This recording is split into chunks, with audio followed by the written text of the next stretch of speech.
It's strange to kick off a conversation on football by talking about justice, racism and the price of freedom. In this case, they're all intertwined, a sport laced with virtuous American ideals coming apart at the seams. The sad reality is that those who stick their necks out for a righteous cause, no matter what line of work they're in, often pay a hefty price. Which brings us to the NFL, and its cunning ploy to keep rebel quarterback Colin Kaepernick out of the league's limelight to pummel him into submission. What did Kaepernick do to bring the wrath of the entire pigskin kingdom down on his head? He didn't shoot anybody or beat anybody. All he did was take a knee during the national anthem to protest police brutality against black Americans. For that conscientious act, the 29-year-old was blackballed and tagged a troublemaker. So less than 5 years after guiding his team to the Super Bowl, the ex-San Francisco 49er can't even land a backup role.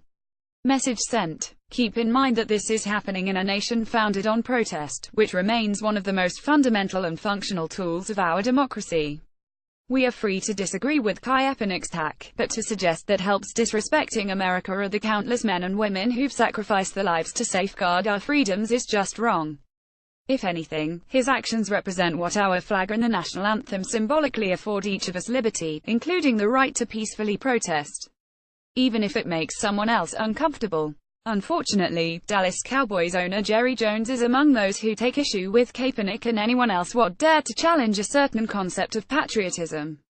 Recognizing the flag is a salute to our country and all of the people that have sacrificed so that we have the liberties that we have, Jones said last week on a radio show. I feel very strongly that everyone should save that moment for the recognition of the flag, and in a positive way. As many times as I've excused Jones for his own personal and professional transgressions over the years, I find it hard to pardon him for equating football's pre-game rituals with patriotism, or for failing to grasp the point of Kaepernick's protest, which is that the cherished liberties he espouses aren't being enjoyed by everyone. This is a huge blind spot for the rich and overwhelmingly white male owners who aren't burying spouses or sons shot in the back or through car windows. Instead of thumping his chest, Jones and his 31 NFL cohorts ought to be reassessing the message they're sending at a league in which 70% of players are black.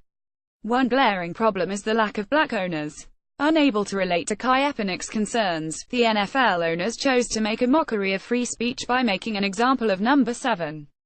We've seen this before. Muhammad Ali was maligned for refusing to be drafted during the Vietnam War. He died a hero to many.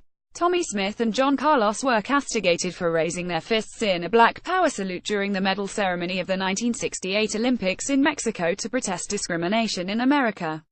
They've since been honored for their brave, conscientious stance.